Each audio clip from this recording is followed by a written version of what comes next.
Bonjour à vous tous qui nous rejoignez sur Immedia, hym.media pour nous suivre à travers de nombreuses chroniques, émissions. Et aujourd'hui, il s'agit d'une séance prenante pour vous parler d'un documentaire, un film documentaire qui s'intitule Homme de paille, la nature de la cage.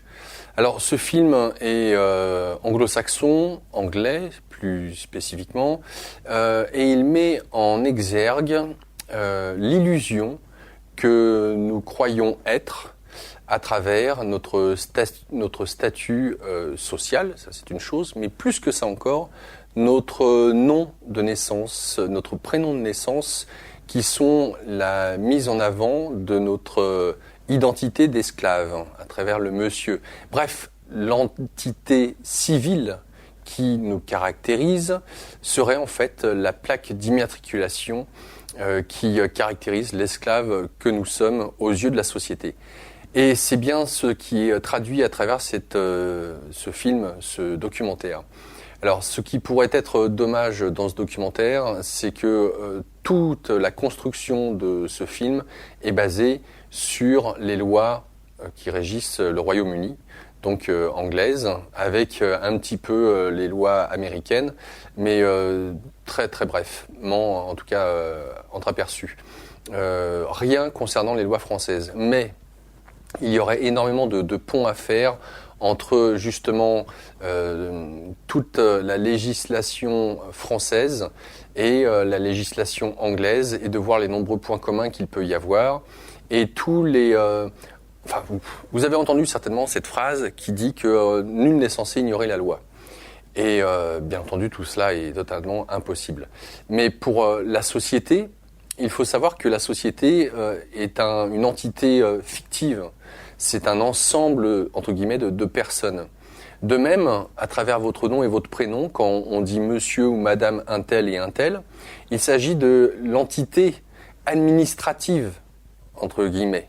Il ne s'agit pas, j'allais dire, de ce que vous êtes en essence. Cela est purement administratif. Votre civilité ne repose, avec votre monsieur, madame, un tel et un tel, que sur l'illusion d'une entité, au même titre qu'une société n'existe pas en tant que telle. C'est une construction, entre guillemets, juridique, administrative, et il en est de même dès le moment où, lors de votre naissance, vos parents ont été à la mairie pour déclarer votre naissance. Et le fait de poser ou d'apposer sur un papier le nom et le prénom de l'enfant, eh bien, fait en sorte que vous êtes, entre guillemets, comme une entreprise.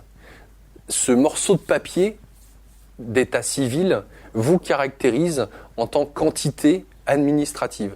Mais vous n'existez pas, entre guillemets, en tant que personne, et encore quand je dis personne, une personne c'est personne, vous n'existez pas en tant qu'être. Votre civilité, vous pouvez très bien exister en tant qu'être civil, d'un point de vue juridique, mais c'est comme une entreprise.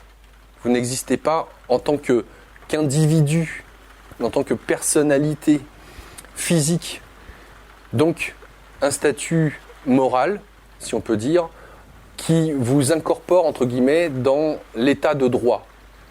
Et tout le documentaire met en exergue et en relief la manière dont on peut se défendre aux yeux de la justice, de la police, par rapport au fait d'être, par exemple, éjecté de chez soi par un huissier de justice, lorsque vous êtes arrêté, par rapport aux forces de l'ordre, qui elles-mêmes, sans qu'elles en aient conscience, lorsqu'elles vous abordent dans la rue pour vous demander vos papiers d'identité, stipulent certaines phrases qu'ils ont appris à l'école et qui s'adressent à l'entité juridique que vous êtes censé représenter.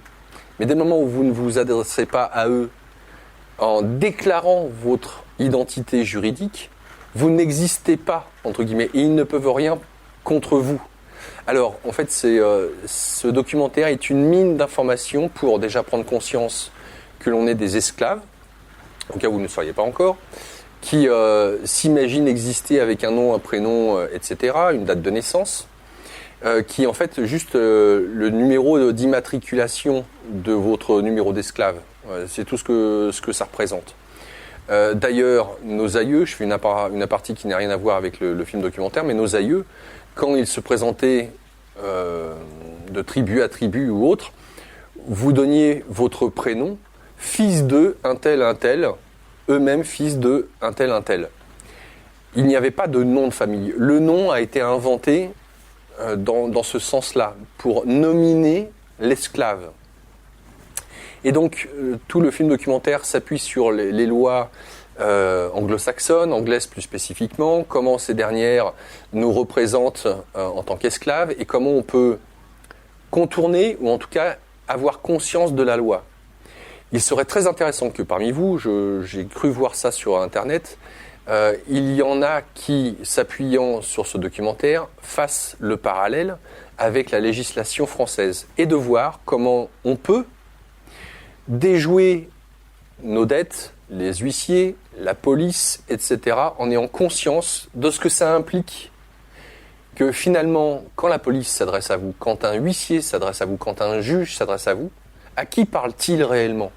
Quels sont vos, entre guillemets, vos droits dans le cadre législatif, mais aussi par rapport à l'être humain que vous êtes, en dehors de l'image de l'entité juridique qu'elle représente pour la société. Et la loi fait bien la distinction entre l'être que vous êtes et l'entité juridique que, entre guillemets, pour laquelle vous vous prenez, ou la plupart d'entre nous se prenons à longueur de journée.